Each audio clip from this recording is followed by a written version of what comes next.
Laura here with WaterLogged, and today for part 2 of things that you should consider when picking out a fish, we are going to talk and discuss all of the different questions that you should be asking at your local fish store before you bring a fish home. Now, I have to re-emphasize this, just like I did in the first video. Before you ever buy a fish, please do your research. Please know what fish are compatible with it. Please know what size tank it needs and whether or not it's going to get along with other fish that are in your aquarium that you're interested in keeping. So now that we've got that out of the road, there's a couple of different questions that you should be asking your local fish store before you purchase your fish.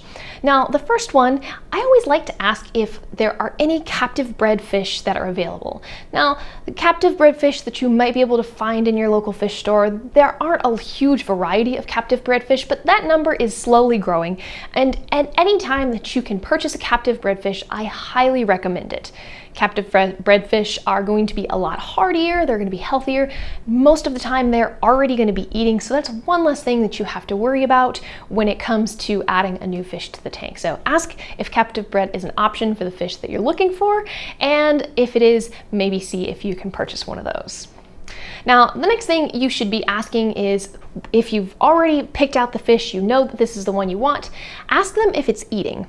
Now, if it is eating, you can ask them what kind of food it's eating and go ahead and purchase those foods that it's already eating. That makes it easy. When it comes home, you know that you've already got its favorite foods and you're not going to have any issues.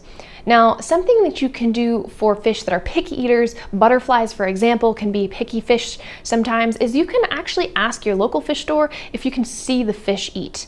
Numerous times at both of the LFSs that I've worked at, we've had customers come in and ask specifically to see, to have us feed so that they can watch to make sure that their fish is eating. So that's not an unreasonable request. Most local fish stores should offer that option if you ask.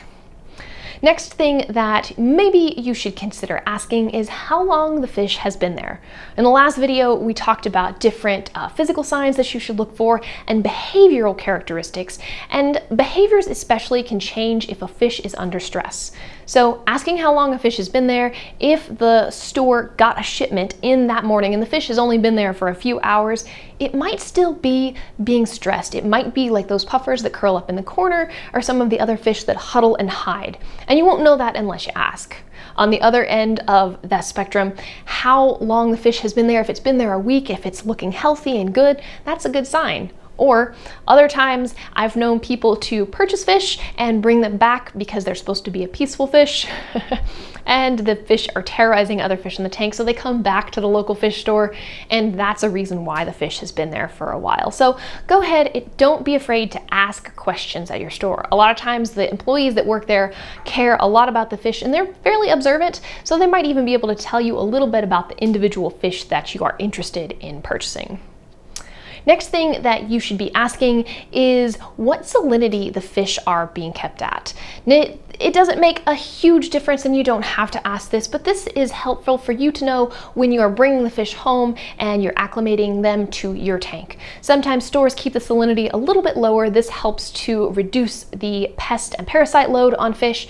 So there's a chance that it might be lower than what your tanks are at home, so it always helps to ask. Now, along the same lines of parasites and illnesses, you want to make sure to see if the fish store is using copper.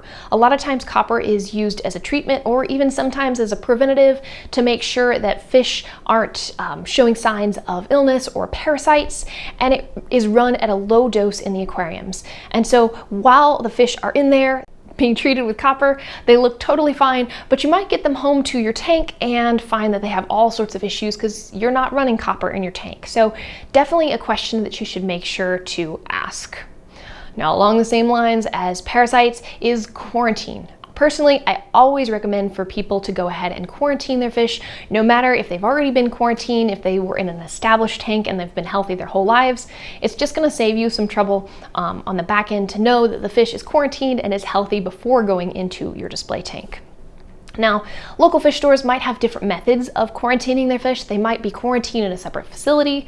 I've known places that will quarantine some places for 7 days and some places all the way up to 90 days. So it never hurts to ask and see what those options are. And if they don't quarantine, some places even offer that option.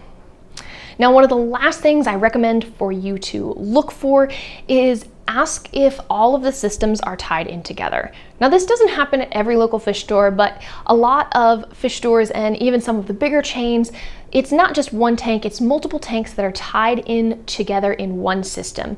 And the reason I'm telling you to ask for this is because even if your fish looks perfectly fine and perfectly healthy, it's checked all those boxes, it doesn't have any physical or behavioral issues, but you see a fish 2 tanks down and that fish is listless and it's got ulcers on its side or it's covered in spots, those are signs. If that system is all tied together, there's a chance if that one fish 2 tanks down is sick, that your fish has also been exposed to some of those same issues that that other fish is dealing with, and is a good sign that you definitely want to quarantine or even ask about some of those other quarantining options from the local fish store.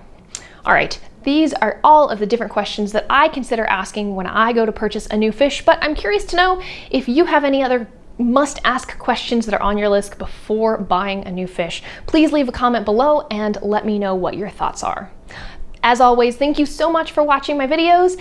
If you have any questions, reach out. I'm on Instagram, I'm on YouTube, Facebook, and of course my website, waterloggedlife.com. I hope to see you next time.